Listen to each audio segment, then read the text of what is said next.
All right, hello, good evening, and welcome to the Byron Center Percussion Ensemble concert. We're excited to showcase all of our percussionists in grade 6 all the way through the high school. You'll notice that we've got microphones up tonight, so we're going to be getting a nice high-level audio recording. We've also got BCTV capturing video, so our goal tonight is to get a nice video and audio representation of what you hear. We're going to start with our 6th grade percussion ensemble. These goofballs are a lot of fun to work with. They're rambunctious. If I'm not looking, I might turn around and find them hanging from the rafters or lighting something on fire, and I love it. I wouldn't have it any other way.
All right. Next up, we'll have the 7th grade percussionists. This crew is a focused crew, laser focused. They direct eye contact, very specific questions. I love the way they engage in rehearsal. And they're also the largest percussion class we've ever had, which is really awesome. So give them a round of applause for being enthusiastic. So a little while ago, I kind of fell down the rabbit hole of watching videos about free climbers, and I learned about Alex Honnold. Has anyone ever heard of Alex Honnold? Anybody? A handful of people? Alex Honnold, several years ago, I think in 2017, set a world record for being the only person to ever free solo climb El Capitan, which is this big steep cliff in Yosemite National Park. And they documented it, and he climbed the whole thing over several hours with no ropes, no tools, anything, a death-defying feat. And I was like, wow, that's really cool. I had no idea that there was a piece written about it. And lo and behold, this piece, Free Rider, was written about that event. So they took a little snippet of the music from the documentary, which I encourage everyone to go check out. It's fascinating. And they turned it into this piece for 7th grade percussion ensemble. Go figure. So I found this piece on TapSpace and was like, holy cow, we have to do it. Just to be safe, I picked another piece, let the 7th graders listen to 2 of them, and unbiased, I said, okay, here's 2 choices. Which one do you want to do? And they picked this one, and I'm so glad that they did, and they play the heck out of it. So please enjoy. Oh, special note, Free Rider is the name of one of multiple paths you can travel to get to the top of El Capitan.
We're going to transition to 8th grade in just a second.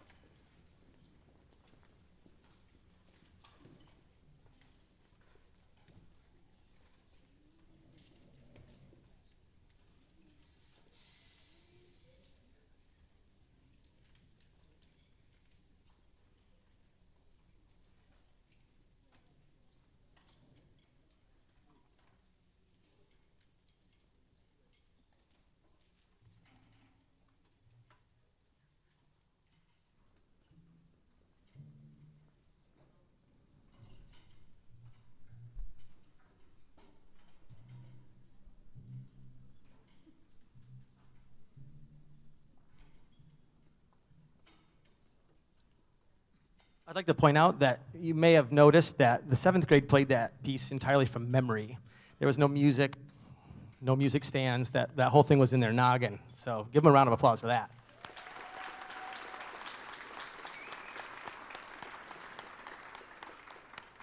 And that idea has started in the recent past, trying to get the kids to memorize music so that they can get their eyes out of the equation and into their ears. And it actually kind of started in earnest a couple years ago. This crew, the 8th grade crew, was one of the first crews to really start doing that, committing music to memory. They played from memory last year, and they're going to play from memory this year too, which is it's a challenge, and they're doing a nice job. You may notice in your program on the backside that there's a variety of indicators showing a lot of different things that the kids are doing. So in addition to being in regular band class, they get to play with the concert band, they get to play with the percussion ensemble. A lot of the kids choose to do the middle school drum line, which is optional, or they choose to do jazz band as an after-school class. And then in high school, some kids, they do jazz band, they do marching band. There's a variety of things that they can participate in. And I just think it's really cool that they step out of their comfort zone to do different things. And one particular program I'd like to mention is the 8th grade accelerated percussion program, which is a special program that we started a couple years ago where as a 8th grader, you can participate in the high school marching band with the rest of the kids. And this year we had the largest number of kids that ever did that, and they're doing a great job. So I'd like to take a minute and acknowledge the following students. If you guys could just come line up right here when I call your name. Elijah Bowman, Sebastian Nichols, Sam Hondorp, Pierce Phelps, and Jackson Floor. These 5 kids took the plunge, and they're not the first, but they did a great job. And they came to all our marching band rehearsals at night, all our Tuesdays and Thursdays, our football games, our competitions, and they were in step every minute of the season with the high schoolers, working just as hard and taking those next steps to accelerate their percussion training. And you'll hear it not only in the way that they play, but in the way that all the kids play as a direct result of accelerating a handful of kids, and then they just feed off each other, and they teach each other, and they grow, and they learn together. So let's acknowledge these kids for taking that plunge.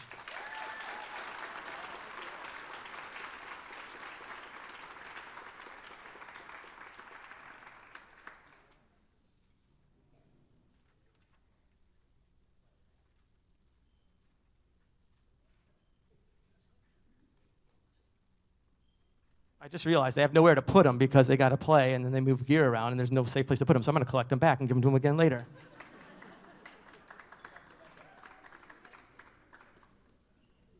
You'd think I'd have this logistics thing down by now. This one's also completely unconducted. It's all them.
we're going to feature a soloist next. Okay, Nolan, come on up. And James, if you could help Mount get that 5-0 out. I'm going to talk about Nolan for just a second. So folks ask, hey, can we do jazz band and concert band and marching band and percussion ensemble? Yes, you can do all of it if you want to. And Nolan's a good example of that. Nolan is our top drum set player at the high school. He's in the jazz orchestra who just performed at the Essentially Ellington contest in New York City. He's also the section leader for the frontline percussion section of the marching band, and he's also an amazing percussionist in the percussion ensemble. So he plays upright bass, he plays drum set, he plays the marimba, he plays all kinds of percussion stuff. He does it all, and I think he's an excellent example of just how involved in music a kid can be if they want to. Here is Romance de Amor.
Okay, bear with us a second while we set up two percussion ensembles that can play back to back without a transition in the middle.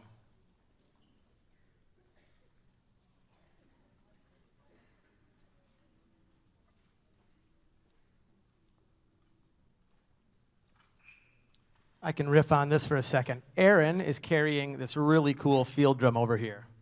It's the one with the ropes on it.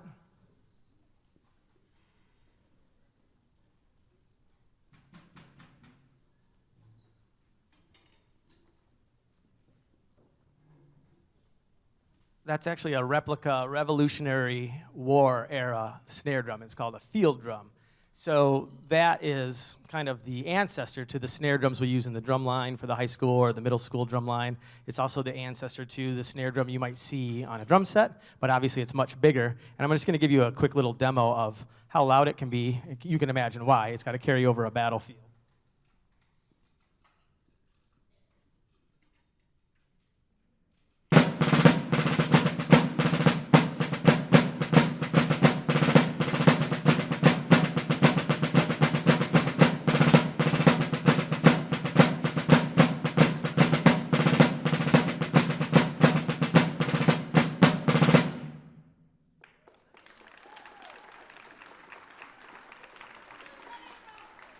So pretty stinking loud, right? Here's the thing. Those aren't even as big as they come. Those are small compared to compared to a Civil War drum.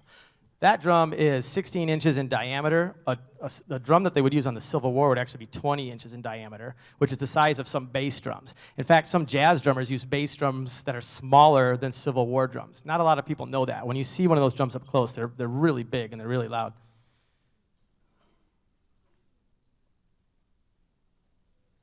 Cool, I think we're ready for our next piece. This crew over here is the Symphonic Band Percussion Ensemble. So what we do at the high school is we have two concert bands. The Symphonic Band rehearses primarily with Miss Sukup. The Wind Ensemble rehearses primarily with Mr. Townley.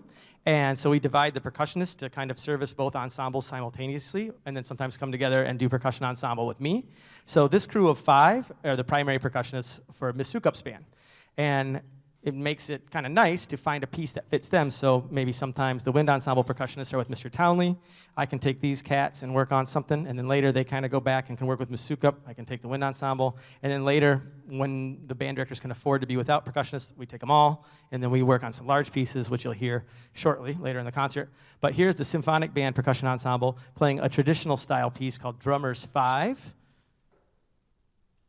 And I think we're ready to go. I'll turn it over to them.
All right. You also notice in the back of the program that there are several designations that these kids were winning awards at Solo and Ensemble contest. So that piece actually got a Division I rating at Solo and Ensemble, both at the district and state level. Also, 8th graders, I should mention, got a district Division I rating, which is awesome. This next piece, Starfall, got a Division I rating as well. So these kids are playing high-level music at a very high level of excellence and being rewarded for it, which is really cool. This piece is an interesting one I want to just talk about for a second. They picked it. They researched the internet and said, hey, can we play this? And I listened to it. I was like, yeah, that sounds pretty good. And the more we've worked on it, the more I've grown to really love it. It's called Starfall, and it's the most programmatic piece on the concert. And by programmatic, I mean something that sounds like something else. It's kind of like a soundtrack to an idea. And to me, it very much sounds like shooting stars, supernovas, galaxies, just different type of astral or celestial ideas. It's a really challenging piece, and to be frank, it kicked our butt for a good long time, really did. But the last couple of weeks, they've really got it under control. It's sounding absolutely marvelous, and I'm excited for you to hear the Wind Ensemble, Percussion Ensemble play Starfall.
Now is the time of year where we celebrate our graduates, right? We've got folks graduating high school. We've got kids graduating from 8th grade, getting ready to go into high school. And in years past, we've graduated many seniors. This year, we actually don't have any seniors in the group, so everyone you're hearing is younger than a senior, which is really cool. So we have a lot of young, up-and-coming talent. But I think it's really cool that last year we had several alumni come back and play. And it's kind of cool to, hey, you graduated, have a nice life, and they come back and they play for us, which is awesome. So we're going to get to hear an alumni, Josh Bowling, and Josh graduated several years ago. He went to, or is going to, Western Michigan University, and he's very, very close to having his degree in percussion, and he's a tremendous player. It's really cool to see kids leave Byron Center, go out, continue to develop, get careers, and come back and perform for us tonight. Additionally, Josh is a real blessing to our program because he actually teaches our students now. He teaches with the marching band. He works with the front ensemble percussion. He worked with us last year. He's going to be working with us this year, so he's a familiar face, but he's a graduate, and he's getting ready to graduate very soon from Western Michigan University. Here's Josh Bowling.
Okay, we've got two more percussion ensembles for you, and then the middle school drum line will play a little bit.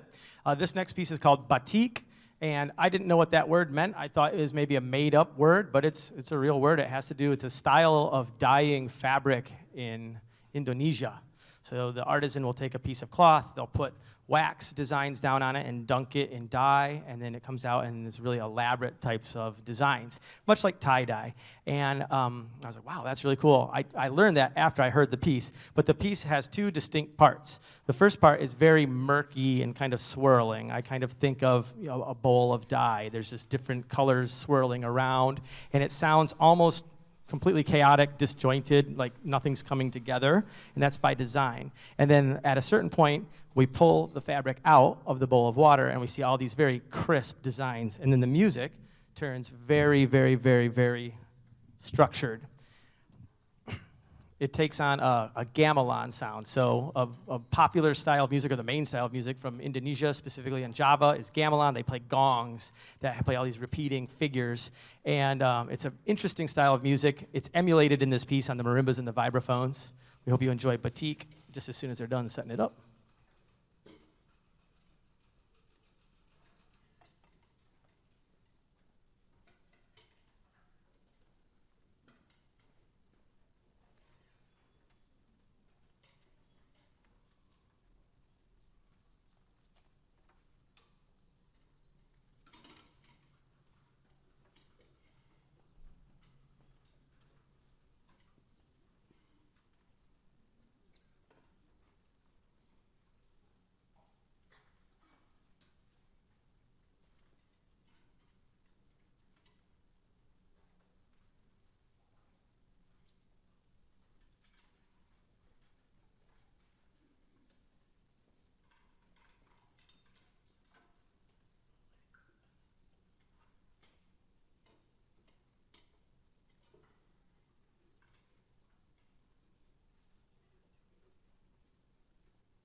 We've got one more percussion ensemble to play for you, Joker's Wild. While they're setting that up, I'll point out a couple things I forgot to mention earlier. We've been, over the last couple of years, working to expand our palette of instruments.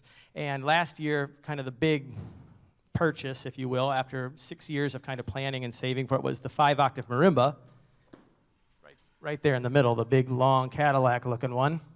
And most marimbas are what we call 4 1/3, 4.3 octaves, and that's kind of a big deal instrument. It allows us to play a lot of repertoire we don't otherwise get to play. So that, excuse me, that was the acquisition last year. But since then, we were able to acquire a couple other interesting little instruments that I'll point out while they're setting up. You may have noticed them, I'm not sure, but they are the ankle bells.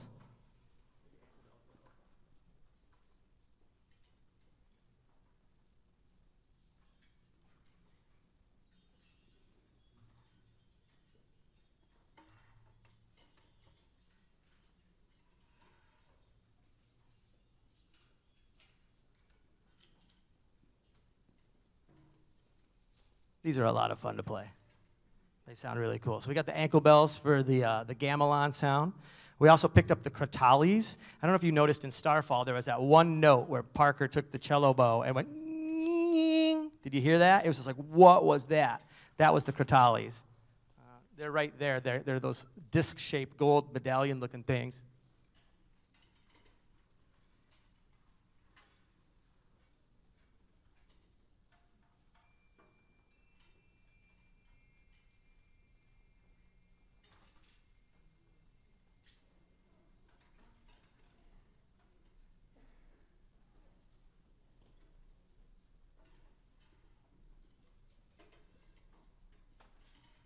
They're probably still going to be ringing after the concert. If you go put your ear right next to them, they just ring forever. They're like a cross between a cymbal and like a glockenspiel note.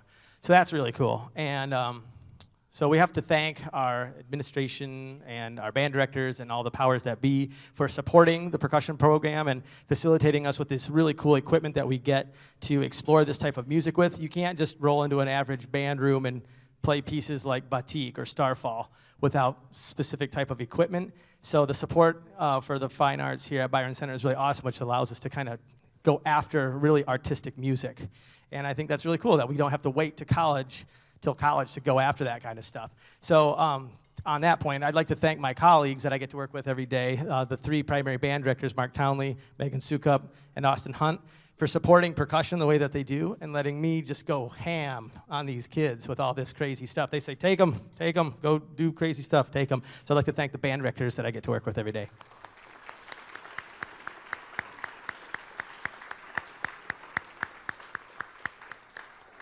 It's made especially special for me because a kind of a funny little side note is I was at one point a music education major, and I was going to become a band director, and I decided I'm not crazy enough to be a band director. I don't want to be a band director, so I'll just become a percussion specialist, and I get to work with these really awesome band directors that allow me just to do the percussion thing, so I found my niche, and working at Byron Center is really cool, so thanks to them for allowing me to be me and do the thing I love to do with you guys.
drum line.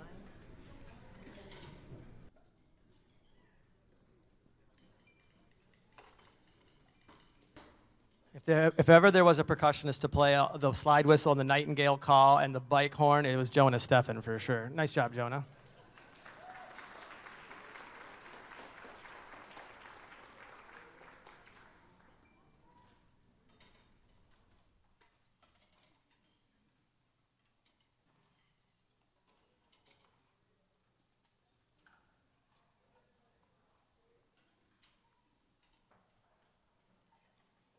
Okay, we've got one last transition to make for you, and then we'll get you moving on your way.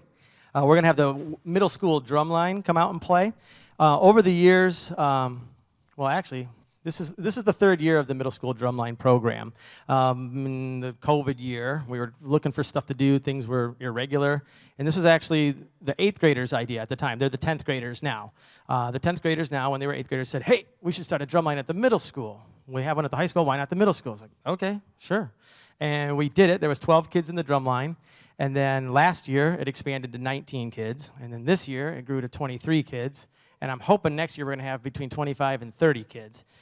So it's loud, it's raucous, it's bombastic, its intended environment is maybe a soccer game or a football game or something like that. But in lieu of the fact that it's all percussion, we're going to go ahead and play for you tonight. Normally we play a variety of cheers that we just kind of vamp and have a good time with. We're going to try something a little new. It's the same material. So if you've heard the drum line, and many of you I know have because we've played a bazillion times this year so far, you guys can come on out if you're ready. You can kind of get set up. We're going to try and link them together a little bit. So in the last couple of years during my time spending studying West African percussion, one thing that's really interesting about the way they go about it is that there's one drummer who's kind of cueing or conducting the rest of the drum line or the ensemble. And we decided to try and kind of aim towards that, okay, a long-term goal. So each drum cheer starts with a different drum call. And Micah has taken the time to learn all the different drum calls, and the kids recognize them all. And so the drum cheers are called from one player. And we haven't quite until recently gotten to the place where we're ready for it, but I think we're ready now. So we're going to give that a whirl and see if we can link a handful of them together. I'm going to kind of help them along a little bit, but it'll come off a little bit differently, we hope. So, you all there? Everything else they need?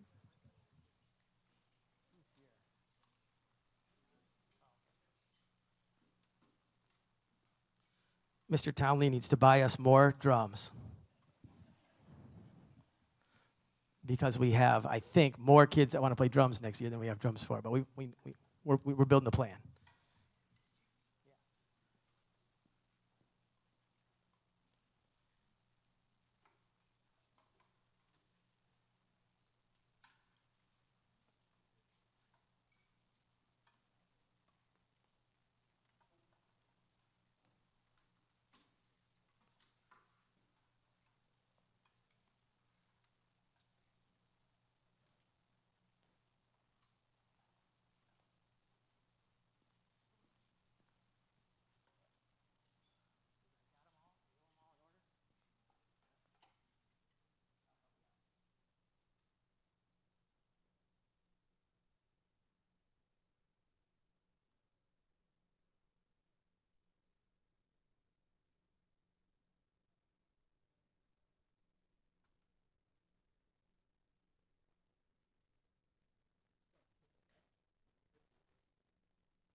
Thanks, everyone, for coming.